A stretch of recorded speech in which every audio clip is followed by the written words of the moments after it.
Good morning. It's really early for me. The boys are still sleeping. I'm assuming the downstairs neighbors are still sleeping. So I'm gonna be quiet, as per usual, I'm sure.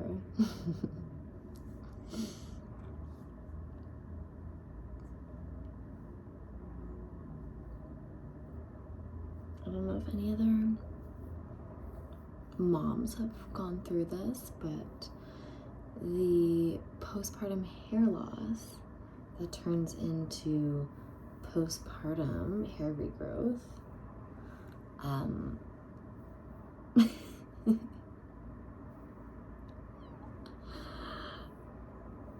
I think it's pretty cool that like I have all this hair coming in, but like I just don't really know what to do with it. It's like the makings of like bangs, you know? Like it feels like my hairline has shifted, or like it's going to shift.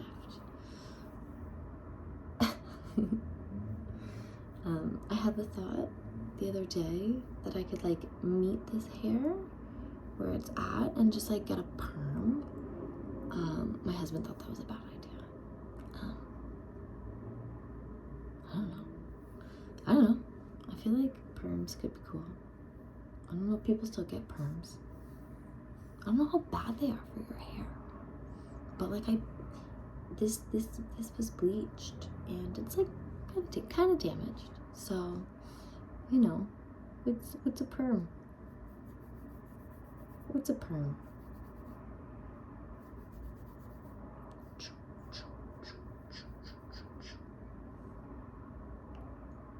Cute. Yesterday I went on a walk and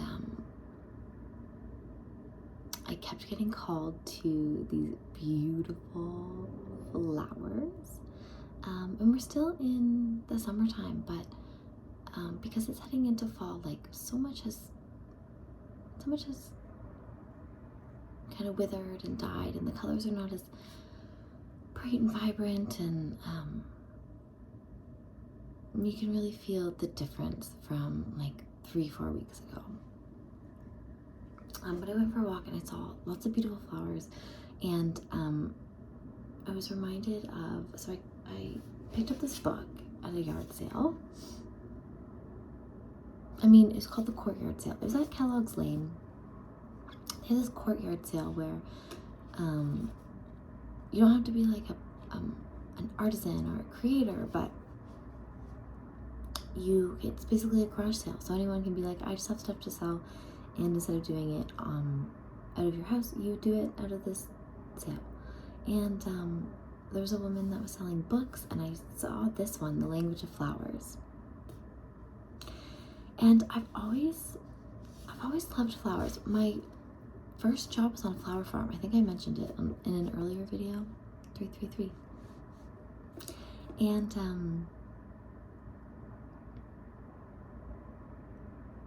I just always loved flowers. But this like this captured me. And so I've been reading it, and apparently in like Victorian times, probably before, but this is just centered around a woman named Victoria. So they talk about the Victorian times a little bit in modern day. But anyways, they flowers have like a language behind them, and they would mean certain things. So like if you were courting someone, you would give them flowers, and then they would go home and like decode the message. It's like a secret language. It's like, oh my gosh, does he love me? Is he infatuated with me? Does he think I'm beautiful? The flowers would all reveal that. So like a poorly given message would not be received well. Cool, right? So on my walk, I took a couple photos. I posted one of them on my community tab. It was this like thriving petunia. It's not a bush, plant, petunia. It's beautiful. It's just amazing. I couldn't believe it. And I was like, what? I was like, what does petunia mean? So I like went, and they have a glossary of like what all the flowers mean. And I was like, this is the coolest thing. So I just wanted to share a couple flower meanings. Petunia, your presence soothes me. Sunflowers, false riches. I also saw some cosmos, some really nice orange cosmos. And they mean joy and love in life. Oh, I was like, that's so nice. And then I saw, okay, so this was like a brave moment. And there's this beautiful house along, I think I was on St. James. And they have like cobblestone, beautifully manicured. I've always noticed a beautiful tree. There's like a little waterfall in there, a little water feature. And there was not a lot of flowers, but like I walked past this house and then like something caught my eye, and it was this like single rose, and I was like, whoa, this rose is beautiful. It was this red rose, but it was like way down their lane, like close to their home. And I was like, oh my gosh, I want to go see that flower. I want to go take a picture of it. Like I think it's a rose, but I want to go confirm. But I was like, no, like you can't walk up, you know, somebody's property. It's gonna be weird. Like people are gonna look at you. You have a baby and a dog. Like, you know, you're on other people's properties. What are you doing? So I kind of like hummed and hawed about it. I was like, be brave, just do it. It's just a flower. If somebody comes and says anything, you can be like, I just thought this flower was absolutely beautiful, which is the truth. So I took a bit, but I did. I like strolled Jacob up the cobblestones. Sadie tried to get into the water. She was like, woo! And then she tried to go on their porch. And I was like, girl, like, just sit. I'm just trying to take a photo. But eventually, I got to take a photo of this beautiful rose and see it up close, and it was just like this single stem. Then I got home and I looked at my book, and it said rose, burgundy. It was a burgundy rose, unconscious beauty. And I was like, oh, unconscious beauty. That's so sweet. And it like reminded me of how we just tend to view beauty as being this like skin deep thing.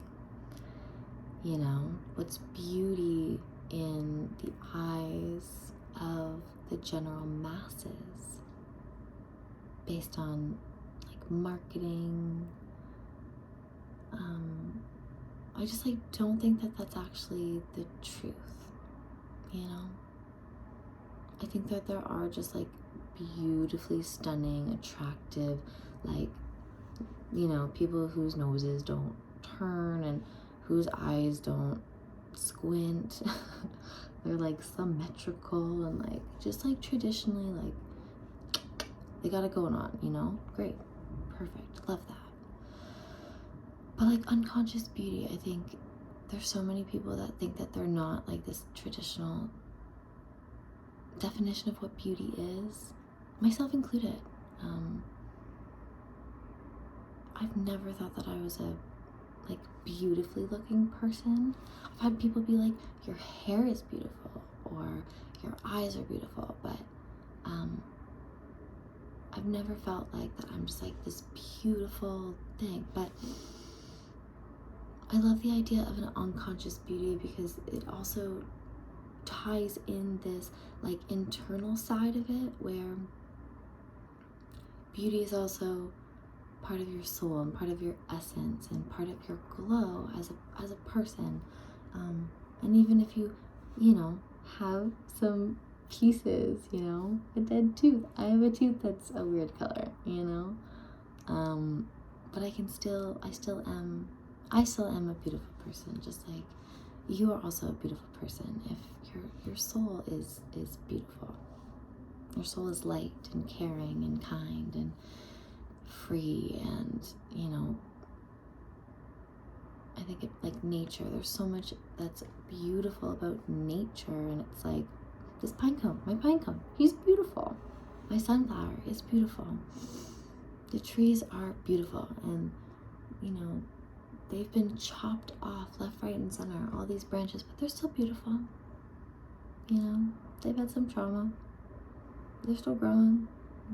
They're still going through their cycles. They're just living. They just are. Like the essence, they just are. And so I just love that message of the rose, unconscious beauty. I hope somebody needed to hear that they were beautiful, even if they don't think that, maybe their face just doesn't look a certain way. It's like, what does that mean? What does that mean? Your face doesn't look a certain way.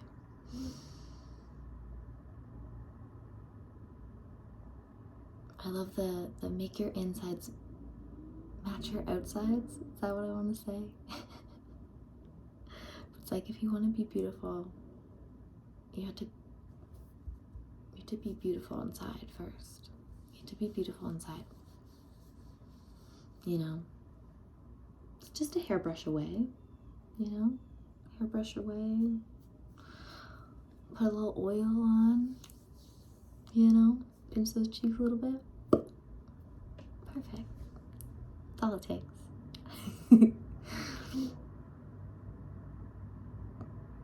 Okay, bye.